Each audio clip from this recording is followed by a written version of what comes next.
Good morning, everybody. Happy Friday, August 4th. So yesterday I managed to get Eagles and Doobie Brothers tickets at the Safeco Field. The cheapest seats in the house, just because it's like I'm not the, when it comes to certain groups, it's just, you just don't want to be, I don't know. Like for my favorite bands, I would just kind of prefer to enjoy it from a distance. I'm not the kind of person that wants to be all up front, all up close and personal and shell out a lot. And that's okay. Some people are big fans like that, and that's fine. But even for the music that I'm really into and listen to on an ongoing basis, I just prefer to watch from a distance, but not too far. So we're up on the 300 level and like the third row. So that means there's no one in front of us. There's two people in front of us. That's it. So that should be good.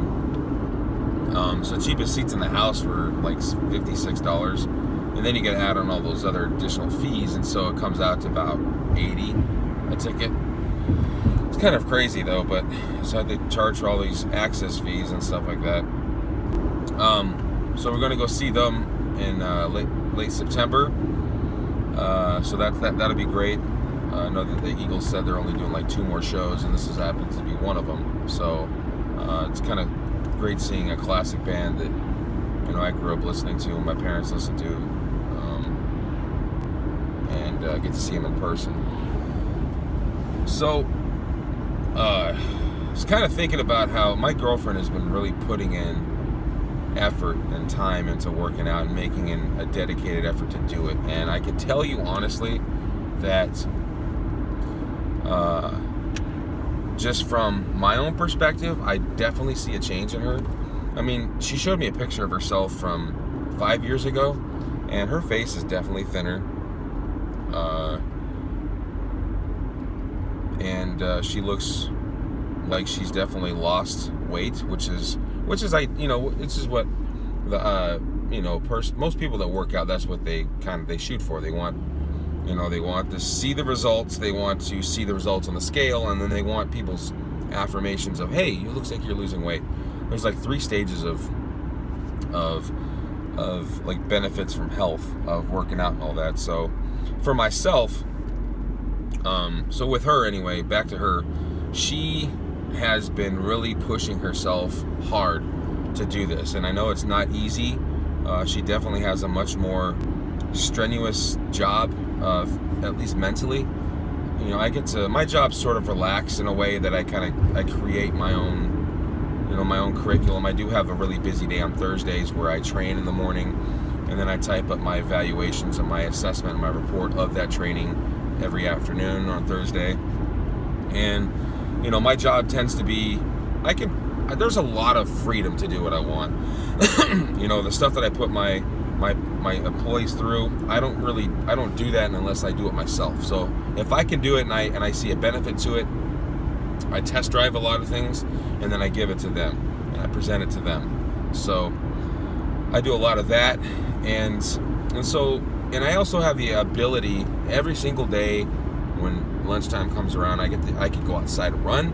I can go outside and do CrossFit stuff. We have like a huge tractor tire that I can lift and do squats on and hit with a hammer, and I have done that. I haven't done it yet this summer. I'm thinking about maybe doing it today, just because I want to let that blister on my foot heal. It's right in the middle of the arch, and it's kind of nasty, but it's healing up well. It'll be fine in a day or 2. I just don't want to re-aggravate it.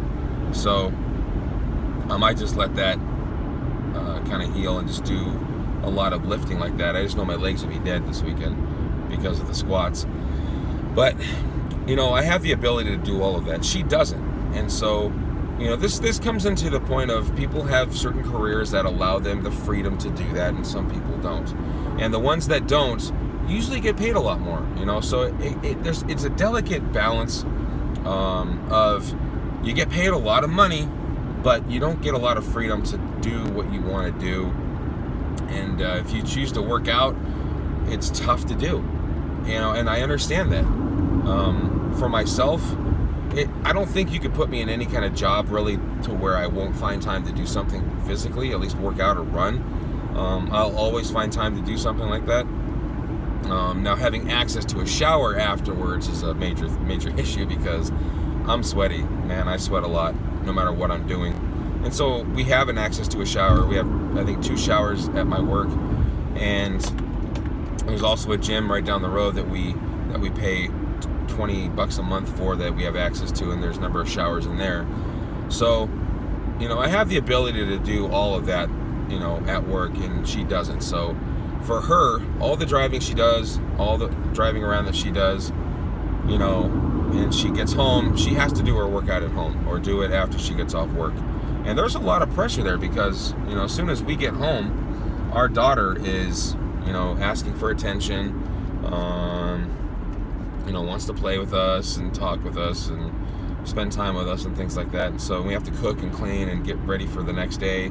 So there's a lot of things that come into play when you're trying to do that with your health. So she's been making a very dedicated effort, and I can't, I see people that try workout routines and they stick with it for maybe up to a month, and then they just kind of fall off because they don't see the result. That's the thing, is they don't see the results. The people are so quick and needy to see a result themselves that they won't allow the other factors to play in, because the other factors that play in when you work out and get a workout routine is, that's exactly what it is. You get a routine, and then you get this momentum, this commitment, this dedication towards this process that will eventually pay off, as long as you stick with it. You have to stick with it. Now, for myself, when I started doing it back in 2011, like I said, I was 240 pounds. I started doing it every single day, and I didn't see results, but I felt results. And she told me yesterday that she feels the results, which is good. That's like the first thing that I felt. So you start feeling the results, you feel better, you feel like you have more lung capacity, you have more energy, you just feel good. You feel a lot better than sluggish and the way you normally would feel if you're not working out. So she feels that. And so the next thing that's going to happen is she's going to start noticing that she's going to be losing weight. She's going to be thinning out. She's going to have clothes that don't fit anymore. And she's going to be, of course he pulls up in front of me, she's going to have all these results start coming in. And then after you dedicate yourself to it, and you've created a daily routine, a commitment to the process, created the routine itself, and get other people to notice it, and you feel better, then the pounds start dropping off. And so that's usually the stages that I went through. There was like 4 stages, and the best thing you can get out of that is just the dedication to the process. And then you learn more about your body, about what you can do, what you can't do, how much you can do, and how often you can do it. The pain comes and goes. You're gonna hurt a little bit, but that's just the beginning part. That's your body saying, hey, I'm not used to this. And you're like, I don't care, keep doing it. And then your body's like, you know what, fine, if this becomes part of the process, then I'm gonna have to get used to it, I guess. And then your body gets used to it.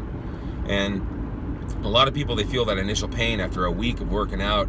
They're like, oh, my legs hurt, oh, my thighs hurt, oh, my back hurts, oh, my chest hurts, my arms hurt, oh, my thighs hurt, my calves hurt, my back hurts, my abs hurt. And if you just keep pushing forward with it, your body will adjust to it. The pain goes away because you start, because you do break down muscle tissue, and it rebuilds. So that's where protein comes in. So if you consume a lot of protein, that helps with building up of muscle that has been torn down and ripped and broken. And so, she's going to be dedicated to that. She's going to feel that. And like I said, I see people fall off all the time. It's encouraging to see this. I'm going to keep pushing her forward to do it. I just like seeing the fact that she's happy with the results and that she sticks with it, because it's important to me. It's important to me that she stays healthy, because I share my life with her, and I want her to be happy, and I want her to be healthy, and I want her to be around. And her job is stressful, and it doesn't allow her much freedom to work out when she wants, eat when she wants. She has to kind of take things as they come. And I know these are a lot of excuses that some people would be able to kind of see right through. I kind of do myself. I would say, well, you just need to plan ahead better, and prepare for the day ahead, and eat healthier options and eat better foods. And when you get a chance to, you get like 10 minutes, bang out some push-ups.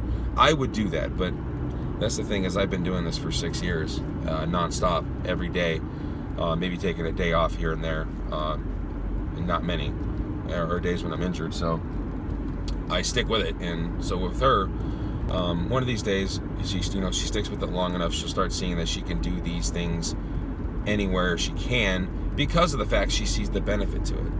She feels better when she works out. She feels better when she gets that, that heart rate up, and she sustains it for a certain amount of time, and she feels her heart racing, and she feels sweat. She feels better. That's part of it for me, is like, if I have a workout where, I bang out like 750 push-ups, and I feel the tightness in my upper body, but I don't feel like I really push myself, it feels sort of like a letdown, because I need to get that heart rate up. I need to sustain it for a while, and I need to really feel like I push and challenge myself. So, and when I get that out of the way first thing in the morning, I feel good for the rest of the day.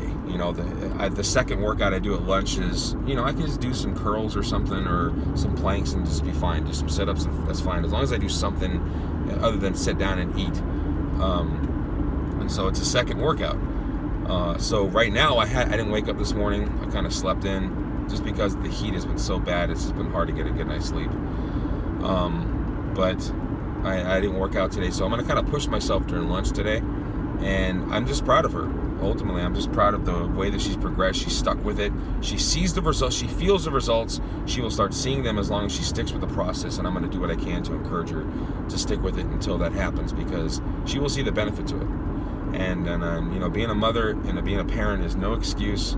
You just have to find and make time to do it. You're going to be tired, but your body is worth it. You are worth it. Your future is worth it, and your kid's worth it. So that's where I'm going to leave off today, Friday. You guys have a great weekend. Enjoy the weather. Hopefully you guys aren't affected by the British Columbia wildfires, and I hope everyone up there remains safe, and that the forests aren't completely burnt down, because I love this particular region. It's wet for a reason, because we have green trees that are beautiful for landscapes and scenery and all of that. So I love the way that this part of the country looks, and I don't want to see it burned down by forest fires. So everyone stay safe out there, and do what you can to help. Have a great day. Have a great weekend. I'll see you Monday.